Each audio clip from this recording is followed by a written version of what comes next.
All right. Welcome to Unlisted. My name is Gibran, or we have Sam with us. As a part of our promise to talk about things which are unusual, or even they're normal, but there is a different perspective that you might have thought about it and never spoken about. So we're probably going to explore something today. Sam, why don't you tell us what we're going to talk about? Hey Jibi, how are you? How Jibran? How are you, dude? I'm good, man. I'm good. How are you? I thought we would. I'm doing okay. I'm doing well. Living in Pakistan is not exactly easy, but I'm holding on. And I was thinking, let's start by talking about non-human creatures, huh? Particularly the jinns. Sounds interesting. What?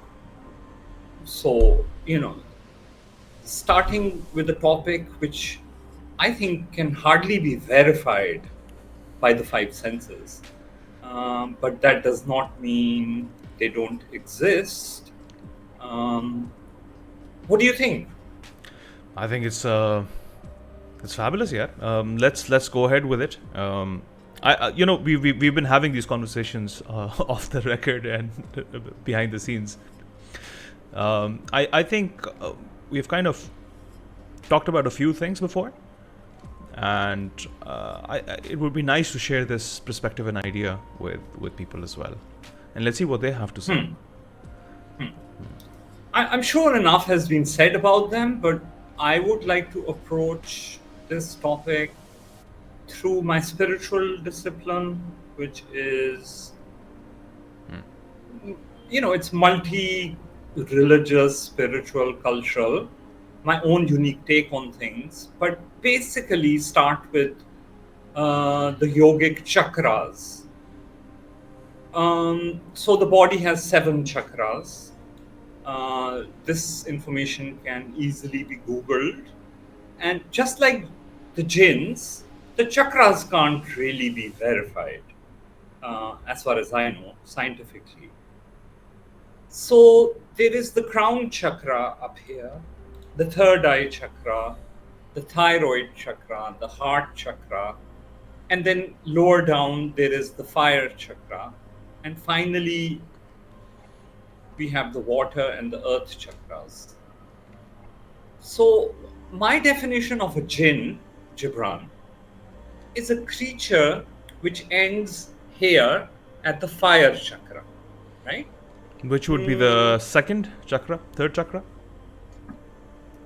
Right here. Ah, So if we are counting from the top, it's one, two, three, four, five, the fifth chakra. right. So this creature is different from the human in terms of being limited by the fifth chakra, the fire chakra, and humans having two more chakras, the water and the earth chakra. Right. So, if you translate this difference into a physical realm, how would you define that?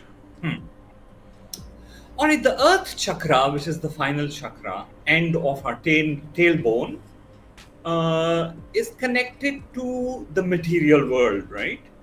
The world we live in, the world we operate in. In fact, that chakra, because we have it, gives us a physical form. Right. It and then we navigate through that physical form with our five senses. Taste and sight and hearing and touch and Correct. smell and smell, right? So those five senses are our guides to how to navigate on the earth being the material plane. The chakra immediately above that is the water chakra. And the water chakra represents emotions, unique to our species, right? Human emotions. Water stores these emotions as memories. Water is obviously a dynamic, supernatural material. So all our emotions are in the second chakra. Now the Jinnat do not have these two chakras. The chakra above them is the fire chakra. So that's a The common fire, start point. yes, that's where the commonality ends. So the fire chakra is, so creatures who reach the fire chakra do not have a physical form, but they do have an identity. The fire chakra determines our identity and our sense of connection with the spiritual world and the physical world and universe. So that's really the main, so that's the major difference between the Jinnat or the jinns as creatures and human beings as creatures. But you see, there's one essential question that comes into play. Since the Jinnath or the jinns have five chakras, and we have, as humans, we have two excessive ones, doesn't this gives us an edge, if not superiority? And then how come using all those senses and having two more chakras, we are not able to see them, experience them in a physical, visual form? Though it should be the other way around, right? Well, since they don't have an earth chakra or a water chakra, and these two mediums are visible, we can't see them, but we can feel them. They do have an identity, they do have a presence. We can experience Jannat, but we can't rely on the the five senses. We can feel their presence. They do have an identity, they do have characteristics, they have personality, just like we do. So, this leads to the whole discussion about why, in certain cases, Jinnat possess people, or why they are so curious about humans. Well, most of them are afraid of humans because we are more than the Jinnat, and the ones who become jealous, maybe, or even overly curious, when they possess a human being, it is to experience the water chakra and the earth chakra. So they will manipulate your behavior to become materialistic, and also emotional, overly emotional. And since they can't experience emotions, and they can't experience the physical world, your behavior will shift based on these two chakras being manipulated and going out of balance in the human. I don't know. Does that answer? It does. It does opens up a new a realm for us to start somewhere to understand and explore this idea. But then it also gives rise to a few more questions, quite a lot of questions, I'd say. So the first thing that comes to mind is, what's their purpose of doing that? What's their purpose of exploring? Are they curious beings? Do they want to interact with human beings? Is it part of their nature? What do you think would be their purpose? Okay, so the physical and the emotional. We experience the physical emotional states in several ways, which are very interesting. Starting with sexuality, right? Sex, it's a physical act. There is emotionality attached to it, and Jinnat experience sexuality in a very different way. They do not enjoy the physical aspects of it, nor the emotional aspects of it. For them, it's a different story. I can only second guess what that story is. But remove emotion and physicality, and you can't experience food at the level that we do, or a house or a home. A home is a place which is physical but has a lot of emotional attachment and beauty, so on and so forth. So when they see us living our lives, uh, they feel a lack. They do realize that they are not as complete as a human being in terms of how we are experiencing the full spectrum of life. So they desire to enter a human and experience these two aspects. Uh, well, what they do though is, because these are new emotions for them, or they can only experience through the human these emotions in their extremes. Often, people who are possessed become emotionally psychotic, and their relationship with the material world also changes. They become obsessed with materiality. Um, so, a case of possession can lead to sexual violence like rape and perversion, and people who are possessed will sometimes eat things you and I would never consider to be edible, because the Jannat are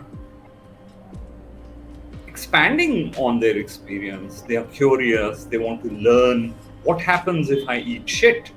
What happens if I rape a person? As opposed to human beings who are used to these two chakras, we are born with them. So we control them in a different way. We approach them in a different way. Normally, Sam, this conversation has digressed too fast from the differences between humans and jinns and how they're constructed, or based on the spiritual angle of chakra readings and their formation, to possession. So there is a so what I see is that's actually a very that's one of the concerns we have, basically, as to why we probably are more curious to know these creatures, is because there comes an overlap, and there are a lot of reported cases on these matters where there's things about possession. Now what it basically brings us to is a point where a few facts before we get into it is that, according to certain cultures, the population of jinns is way more than humans. That's one of the information we have. Their lifespans are way more and longer than human beings. Well, if we are 6 billion people, I'm guessing if they're twice as us or thrice as us, they're way more. Why are there very less reported cases of possession? And so are there any forms of jinns which are not capable of doing this, or they are not interested? You understand where this is heading to, right? Yes, yes. And I think I need to, because all this information has been put on the table, now I need to backtrack a little bit. And now that we know about the yogic chakras and how they create our universe, so how do we experience Jinnat? It's the first question. It was your original question. Yeah. It's not the five senses. It is through studying cases of possession. That's the only place where we can derive information. People who are possessed can see Jinnat sometimes.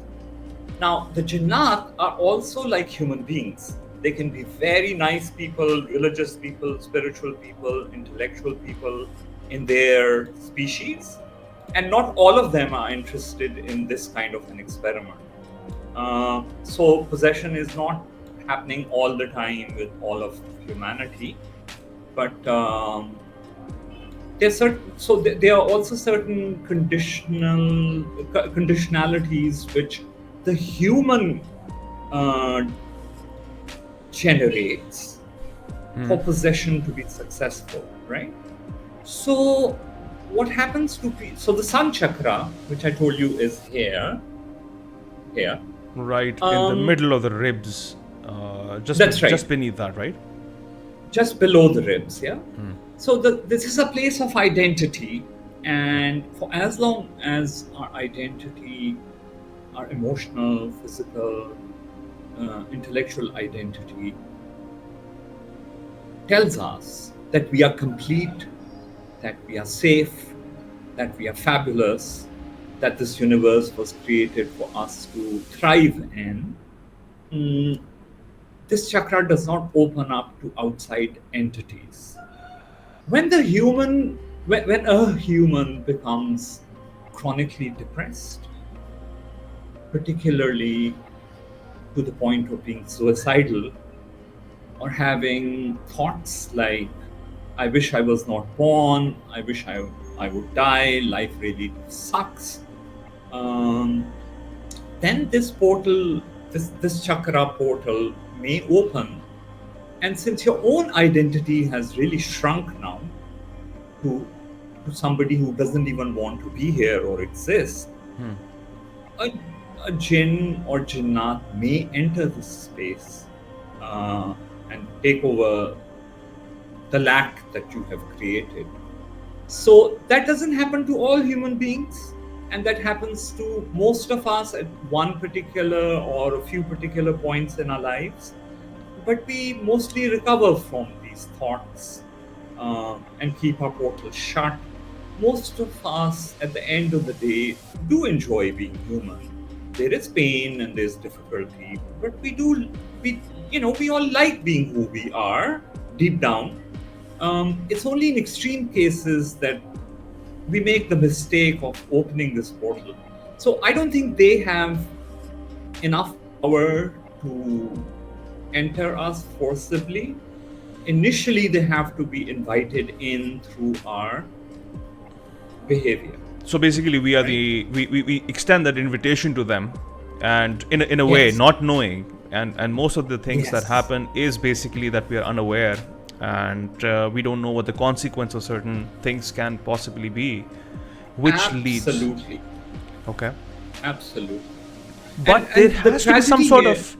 Sorry to cut you off there, but there has to be some sort of inquisitiveness, curiosity, the desire for the other kind, the jinns, to experience that humans elements, as you mentioned earlier. But the doorway through which they enter, or like we said, the invitation that the humans extend, converge that gap. Sorry. Converge that gap for us. What are the possible ways or things that you are familiar or you have learned that opens up those doorways for the jinns to enter into human or interact with the humans? And then, of course, you've already mentioned about what they want to experience by cases of possession. So let's bridge these two ends. Okay. Well, Gibran, it's not just the jinns who are curious about humans. Humans are also very curious about jinns, right? So, in different cultures, people have come up with rituals to invite them in. There are traditions, not all of them are shamanistic, but sometimes they're shamanistic, in which humans have created methods in which they are temporarily possessed by spirits or jinnat or whatever you want to call them. Why is that the case? Because, like you mentioned earlier, the jinnat also have different abilities from the humans. They can live supposedly, they can live for more than 1,000 years. So, if you are possessed, perhaps you will gain a greater in-depth understanding of history or where we are headed. They also approach the material world differently because they don't have the earth chakra. So their relationship with space and time is different from the human experience. So they can perhaps do things which you and I can't do, like travel around the world in a matter of seconds, or things like that. Are you This is saying all they don't need a visa hypothetical. to travel? Yeah, they certainly don't need a visa to travel. But how do they operate? What are their structures? I'm not sure, right? Because, like I said, you can't experience them in the earth chakra. You can't say, definitive things that I have seen and I have heard, and prove that. So I think the curiosity is in both cases, right? And people are rewarded. People who have found a good Jinn and have good interaction with them and know how to do all of this safely are rewarded by extra intuitive knowledge and sharing the experience of the Jinn. I'm going to stop you right there because this is getting very interesting. But for people who are watching and listening to us, one thing that's important to understand is why are we having these conversations? There has to be some sort of a purpose behind this. And for them, I want them to understand this, that these are not just fairy tales and a fun conversation we're having. Of course, we're trying to explore new ideas and things some people have encountered, and Sam has experience in that. But there is a whole a lot of a connection which I want Sam to talk about and tell people that there is a very likelihood and a possibility that this interference, this interaction, whether it's very subliminal or it is a full-blown case of possession, actually can possibly be a direct connection between diseases and lack of health, and eventually providing some sort of a solution or of some nature which is for us to benefit from, is where Sam also has he has his participation there as well. So Sam, if you can just briefly tell me, and we will talk about this some other time, some other day, how health can be affected by these things, and it is not only limited to the severe cases of possession where there are direct symptoms, but besides that, is there a possibility that I don't want to use those stereotypical names of parasites and stuff associating with jinns, but could there be cases where we feel sick and ill and it causes deterioration in health and is kind of a risk to our well-being? Has that anything to do with the jinns? It can, Gibran. Like I told you, if they possess you and they now control your behavior, you can end up doing crazy things, in terms of eating and sex and your relationships with people, in terms of how you approach materiality. You could become a robber, you could turn to substance abuse very easily. So the sun chakra that we keep talking about, or the fire chakra, is a place of digestion. Apparently, there are parasites which do develop forms once they are inside your body, which are also representative of this form of possession. And parasites are rampant in human beings. They are possibly found in every person. It's not that unusual, but how much control have they gained becomes the issue. Another way of looking at this, and again I'm guessing because or creating a hypothetical case, things that we call bacteria and viruses perhaps are interrelated with this phenomenology of being possessed. Maybe they're indicators of possession. So yes, diseases can be linked. Spiritual diseases in particular, like I said, all the way up to suicide, can be encouraged by possession. And when they reach this chakra, by the time they have gained great control of the body, in many cultures, schizophrenia is associated with possession. So there are many mental disorders which may or may not have a physical cause, yet a person is behaving very differently. So certain, not all cases of course, but mental disease, starting from digestive problems all the way to your behavior shifting drastically Can be cases of possession, but Well, each Sam, case has to be individually.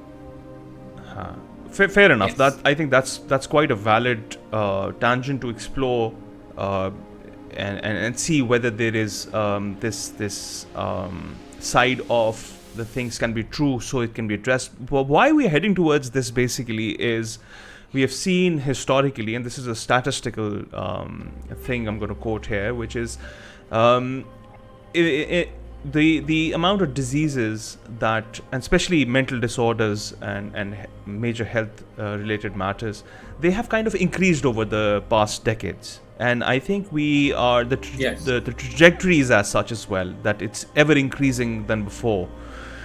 Um, what does it say about that is that we have created a lifestyle in which humans have, the word I'm using again is invitation, is are we more inviting now than before, or the jinns have become more Interesting. curious?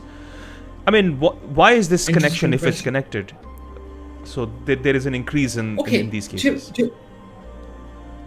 Gibran, this leads to the realm of conspiracy theories, right? Um, People have, there's a certain part of humanity which has always displayed extremely evil tendencies. Um, People who enslave other people, torture them, have no sense of their humanity. Uh, Usually, these people are in power. They're great at deception. They're great at fooling people. It could be a terrible dictator, a very cruel king. It could be anybody in the political power structure. They're great deceivers at the same time. It could be networks of criminals, smuggling people, stealing body parts. These are not considered normal human experiences. It takes a certain kind of person to generate all of this. Perhaps, Gibran, there is a struggle on this planet in which evil people, uh, in cahoots with evil jinnat, are trying to take over constantly. And since the battle is invisible, they tend to win very frequently. And what happens when these people or these possessed people come into power is they create a society which is very depressing. They steal from people, they take away their rights, they torture them at every level, they tax them, they force them into situations which are very painful for a normal human being. And a normal human being will obviously react by getting very depressed, very confused, not understanding life or why they are here or what all of this means. And since a lot of deception is always involved, people will not be able to figure out who's doing all of this to them. And I think that's been happening from the dawn of civilization, where people have been enslaved and tortured, and exploited.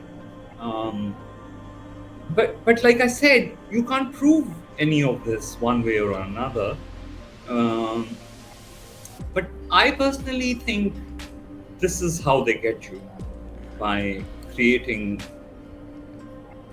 societies which are very problematic for I'm people. going to ask you one thing, and it is very important to know or to understand. It is a chicken and the egg theory.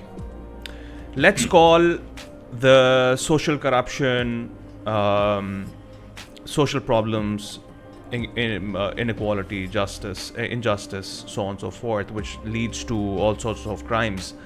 Let's call that corruption. So, there are two angles of looking at it. One, the man became corrupt, which led or opened that doorway or the portal for the jinns to come in more and more. So there are more cases. Or it's the other way around. We've done something which led the jinns to come more and more, which leads to corruption? I What do you think it's is more both. likely? I think it's both, Gibran, but unfortunately, there are situations where children are abused from a very early age. They are forced to open up to possession. Adults do terrible things to them, inflict a lot of pain on them, and kind of groom them for possession. And so there's that aspect also. Um, there are groups of people on this planet, humans, who have realized the extra power that they gain through possession. And there are two groups. The good ones can sometimes learn interesting things from possession, like which herb to use for which disease. And then there are bad ones who have learned how to exert control or politically take over. So it's like any other aspect of life, there's the good and the bad. But mm, going back to your chicken and egg thing, I think the desire is on both sides and has been there for a long time. And whoever gets the opportunity steps in first. Then would it translate? Sorry to cut you there, but would it translate more into that the more the interaction, there are more corruption. There is more corruption, and there are more unusual cases. So that increasing number of cases also because of this. Perhaps I think it's passed on from person to person, definitely through generations, and yeah. But I think in human history there have been waves of sort of reversing this also. Okay. Now here's one thing for people who are unfamiliar or may find themselves a little lost right now, who are watching us. Sam is a spiritual healer as well, and Sam, I've gone through your channel, which is called Healed by Life. It's on YouTube for people who don't know what we're talking about right now. A big demystification, or a possibility, or an eye opener. I've seen one of your videos, which is very much on this topic, but it's I think if I'm not mistaken, it's about healing with nutrition, and then you had a topic on the jinns as well at that in one of those videos, right? Yes, I've touched on it briefly. Yes. So I recommend that you guys should watch that. I will put up the link for Sam's YouTube page as well. And for people who are curious, Sam, can they contact you through your YouTube page? Yes. I think besides that, you also have your website. It's called healedbylife.com. I'll put the link for your website there as well. And I'm sure there's I appreciate that. Yeah. Gibran, okay. Thank you. So then if you've come this far in diagnosing and understanding from the curiosity point of view and the interactions that happen between the man and the jinn and the possible effects it carries, and by far I've realized that there are more negative effects that have happened with this interaction compared to the positives that we've gotten, or maybe the positives have not been say advertised enough or mentioned enough. That's right. Where it leads. Sorry. So, what do we need to do? What do we need to learn from this, and what do we need to eventually do to protect ourselves as well in this quest of understanding and exploration? Interesting question, Gibran, and a very important question. First of all, we need to stop denying that there are no Jinnat or alternative life forms. Because the minute we deny, we put our guard down. We don't know what the hell is going on. We need to clearly understand that the five senses are very limited. So the five senses can't even perceive emotions like happiness. I don't know why we go on and on about the five senses and how supreme they are. the five senses can't even show you if somebody is depressed or if somebody, unless that person chooses to express it through the physical. But anyway, so first of all, we need to stop denying this. We do need to constantly remind ourselves that we are much more than our five senses, our basic connection with the material.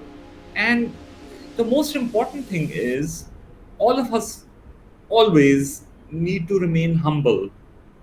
We don't know what the hell is going on. We don't know how the universe runs. And even somebody like me who's trying to share some of this information with you could be wrong. I can only share what I have experienced in my life with you, working with other people, my own experiences, and that's it. It's not necessarily a universal experience. Mm, so that's my take on it. The good experiences, right? When good things happen, when people are possessed supposedly, uh, let's hypothetically say you're an artist and a Jinn who's a great creative Jinn with excellent artistic skill. You develop a friendship, and that Jinn then helps you create incredible artwork. Why would you tell people that this is going on? You would want all of that credit to belong to you, and it will become a karmic debt. You will deal with the situation once this phase of life is over. But in this life, you will pretend you are the greatest artist around and that you are doing all of this. But I guess that's a part of the humans. We do it across the board with everything we actually get. We try to That's right. reap the benefits from it, and that's not just in the cases of the jinns. Yes. And that's what we call our false identity, right? We build our identity based on accomplishments which at the moment of death have no meaning at all. But while we are alive, give us fame and money and wealth, what. So that's really why we don't hear about the positive aspects. But there are cultures in which a medicine man will say, a spirit guide came to me and told me use this plant to cure this disease, and they arrive at the answer of a very complicated question without trying experiments on human beings which would take 100 years for you to figure out which herb would work for what disease. They arrive at a shortcut. So I think I don't know if that helps, Shibran. Of course, it gives you an idea and a reason as to why we don't hear much of the positives. But you've definitely used certain terms there which I want to have a little bit of clarity on. So you use the word spirit. Now, which begs me the question that in different cultures across the world, there are different names used for different species. So we have heard about Bigfoot in the West, and then there's a concept that comes from fallen angels. Then they're called the spirits. So likewise, there is a wide array of names that are used. Are we talking about the same thing that we use the word Jinn for, or are there multiplicity of species beyond Jinn as well? So essentially the point of asking this question is to club everything together or to keep them separate when we speak about those things. Interesting. I'm not the expert on this, so I will have to confess to my ignorance straight away. But what I've heard or experienced is that these are interrelated phenomena. So when we say spirit, we are basically talking about a creature which does not have a body, which is the same as a jinn. But once they possess you, you can experience even a visual of what the creature may or may not look like, even though they have the ability to change their form, depending upon what the situation is or what level of interaction you're having. If they want to scare you, they can become supposedly huge and scary looking, and if they want to seduce you, they can become beautiful humanoid. But I really do. I'm not an expert on this, and I talk to people who have experienced all of this. I collect their information. I don't dismiss their experience. Um, I've tried to help certain people heal from the diseases which are caused by possession, but only to a degree, Gibran. It's a scary field, right? Yeah. It's like you're blindfolded and you're being told to do surgery on someone. So it's a learning experience each time with limited success, sometimes tremendous success. Um, so I personally am not an expert, but it's time to open up this dialogue in society, because the consequences of not uh, understanding this can be very, very negative. Oh, that's true. There are wars going on. Okay, we've always had wars, but wars in which immense perversion is occurring and it is becoming socially acceptable. The human identity can shift. It's very flexible, but it should not expand into dark, evil places and become acceptable, right?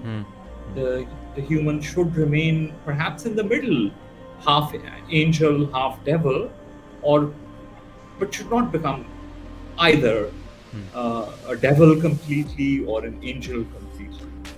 Which we are here for a gray experience in between. it sounds like Yes. it sounds like a war between self-identity of retaining it or losing it, and is it something to do with that? Wow, Because that's brilliant, Jibran. That's a lovely way of putting it. Ultimately, everything that's happening around us is a battle for the self, right? It is about self-identity. Yes, you're absolutely right. okay, So well, even go on. even in a regular human being, if we finish the equation at the sun chakra here, that is still our identity, a form of our identity, but incomplete one. Right? So I love it. Yes, this entire process is about self-identity.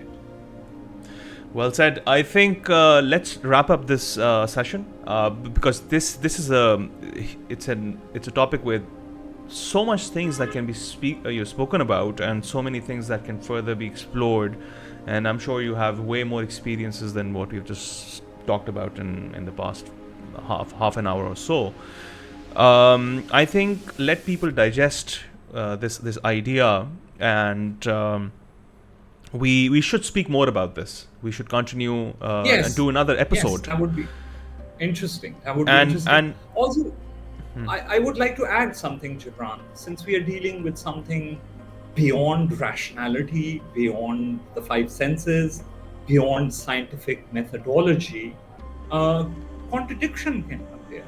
So I can, with a very straight face, contradict a previous statement and say, well, this too can happen, or that is also sometimes possible. So it's a difficult conversation. It's difficult to maintain logic here, and yet express myself logically so people can I understand. think tracing back to humans are designed to have that the first and the second chakra, which operates in pure materiality in ether. And I think just adding on to what you said is the topic that we're talking about, especially jinns, it leads us into quite a bit of abstraction actually. And I Yes. think that's internal battle of sticking around with the ether and then talking about abstraction. There is a pull that we feel. Either we go complete towards the logic, or we have to let go and open up our minds to the ideas of adapting to the purity of abstraction itself. And that linear scale, the more we skew towards understanding and accepting abstraction, will give us the ability to comprehend and probably give us the opportunity to explore these ideas on the topics we're talking about. Beautifully said, Gibran. Yes. Perhaps people will not understand all of what you have said right now, But if we continue talking, we'll make sure that they do And we in the shall. future. And we shall. Well, that's it for today, then, I guess. Alright. Thank you, Sam. Thank you for your time. Thank you for being with us. And it's a pleasure talking to you. There's always something new that we explore. There's always something new that you talk to us about, which actually is an eye opener, or at least, it's a food for thought. For people who want to have one-to-one sessions, they can contact Sam directly on his website, which is healedbylife.com, or also watch his YouTube channel. He has plenty of content. It's a very solid content. You may not find a lot of videos, but they are packed. You may need to watch them a few times to actually understand the depth of what Sam has mentioned there. And I think that should be it for today, and we'll definitely be getting to talk about these kind of topics and other things in future episodes. Well, thank you so much for having me here, Jabra. It's been a pleasure. Thank you, Sam, and see you very soon with another episode. Bye for now. Sounds good. Sounds good.